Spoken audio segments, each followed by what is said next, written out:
Hi everyone, this is Terry. I've recorded a couple of videos talking about creating borders and continuous designs, and also about how to hoop your fabric and mark your fabric to be successful. Today's video is going to talk about rotating designs and some of the other things that you need to consider. So this is the third video in that series. In the first video, I took a stitch, and what we'll do is we'll select a stitch from one of those that's a built-in stitch to show you an example.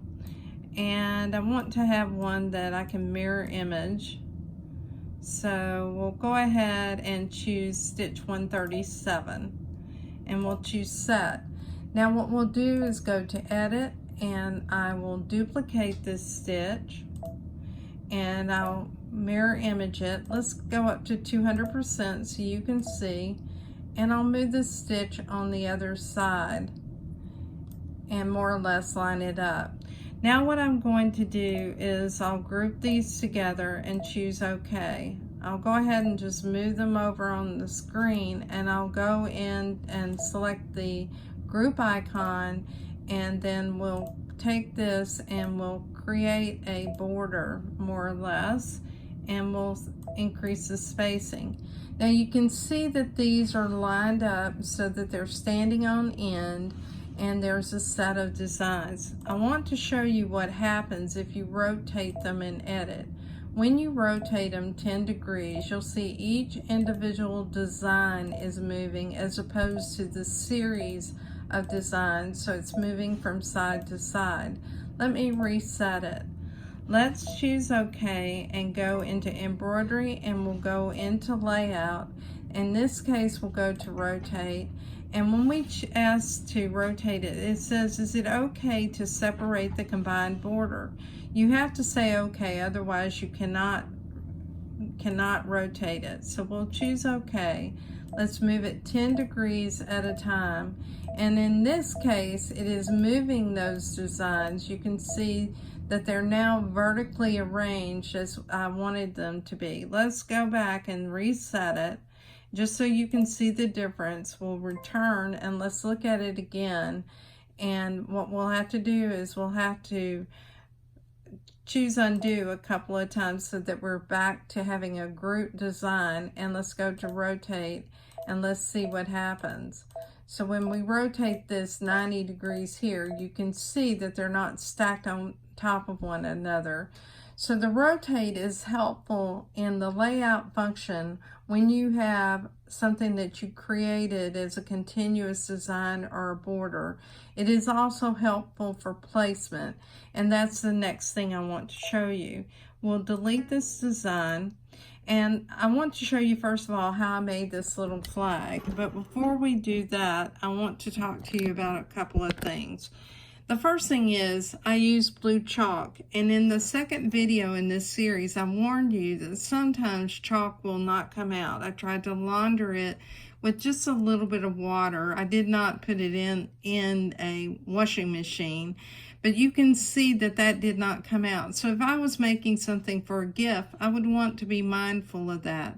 However, the marking pencil that was either an air erase pencil or a wash away pen, that did remove, and so did the friction, although I do not use friction on the public side of anything that I make because I've had some issues in the past.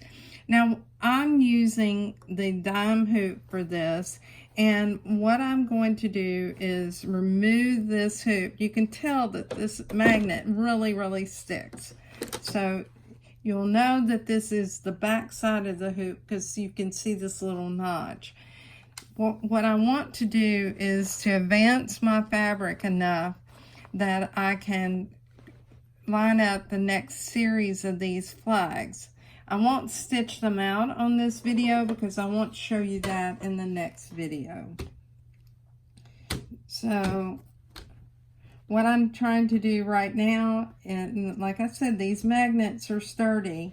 I'm trying to line it up beside my camera, which is becoming a little bit challenging because this thing is sticking like crazy. Let me move the camera out of the way and get it lined up. and then we can go ahead and move forward.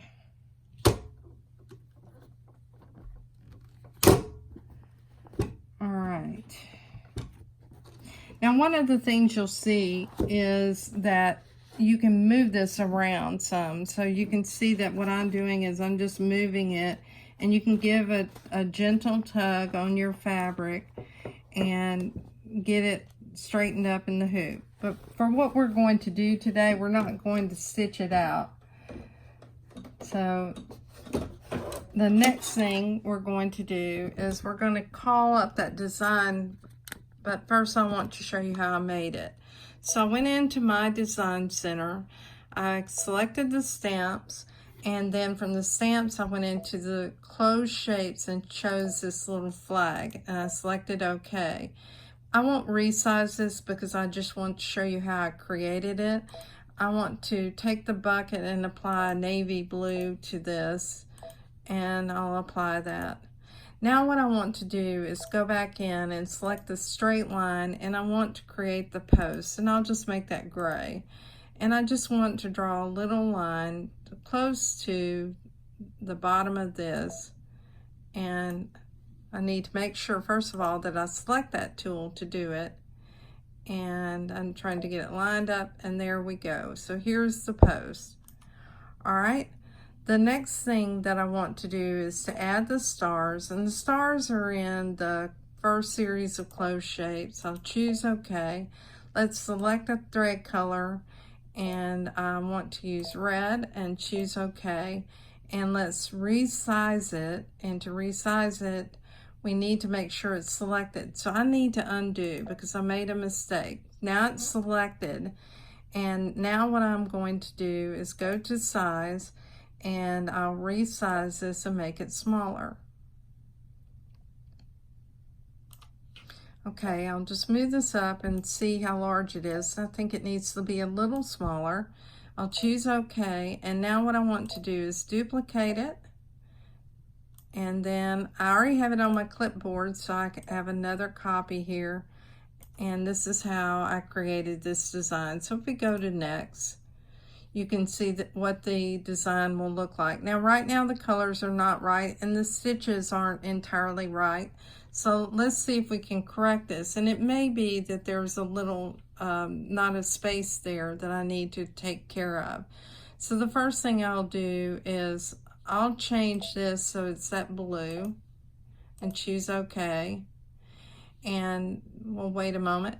So it is all right here, and let's go to the stars. Let's group these together, and you see it grouped everything. So I need to deselect that and go to the individual stars, and what I'm going to do is I'm going to go into that stitch and make it that running stitch and make it red, and I'll choose OK. Normally I would not have gone through this if I had paid attention to what I was doing. But this way you get to see how to correct it. So now I've selected this star, I'll go in and select the stitch and the color, and now I have it, the design, like the design I created. I don't need this, so I'm going to choose return and cancel, and we'll exit my design center. Now what we're going to do is we're going to call up that pattern, which I already have, which is the flag, and we'll set this design. Now when we go into embroidery, the thing I want to show you is this is color sorted. So it would stitch out the blues, the reds, and the gray. Whenever you have to take this design and rotate it, it will not be color sorted unless you do color sort it. So what we'll do is we'll go to layout, and what we're going to do is we'll go to rotate, and we'll get this message about separating it. I'll choose OK, and I'll rotate it 90 degrees because that's the orientation on my frame. And the next thing I'm going to do is I'm going to choose OK, and let's choose this icon right here, which is color sort. So now those colors are color sorted. If I turn that off, you see it would stitch the blue, then the red, then the gray, the blue, the red, and the gray. If you select this, it's color sorted again, and you won't have to have so many thread changes. Now what we're going to do is we'll scan using the camera function. So it will move the frame, and let me show you here that it's moving. And now you can see where that design appears on this frame. You can close this, and if you want, you can move it and rotate it here. But I find personally for something like this that sometimes it's easier to use the projector. One of the things that I'm trying to do is to keep the same distance between the designs, which actually looks fairly good. But if I needed to move it, I can move it up a little bit to move it closer. I can also move it in this direction here or down. And we'll also use the projector to see what it looks like with the projector. Now the design that is projecting on this, I need to move the projection box up because I want to see where those designs meet. And let me move my camera down so you can see this. And now you can see this is where I take a ruler, and what I might do is run it along each of the individual designs at a certain point so I can see if it's in position. And it appears to me that this design needs to be raised up a little bit. So I can do this by looking at a couple of things. I have the marks on my hoop, and I'll use those marks using the tape measure on my hoop. And what I'll do is I'll use these jogs, and let me show you that. The jogs right here where my hand is. So I'll move this 2 times, and let me show you.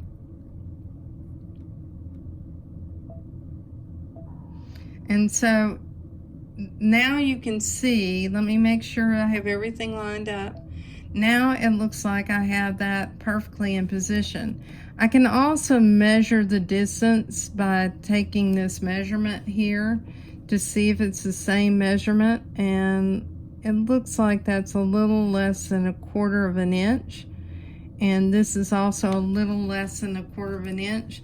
So I would be all right stitching my designs, because keep in mind, whenever I rotated this design, it separated it. So I hope this information has been helpful to you. It's always my pleasure to help you with these videos. If you have questions, ask them. And in fact, much of this video is in response to a question that was asked on YouTube. Thanks for your time today, everyone. Join us with the Facebook group, Just Stitching with the Brother Luminaire.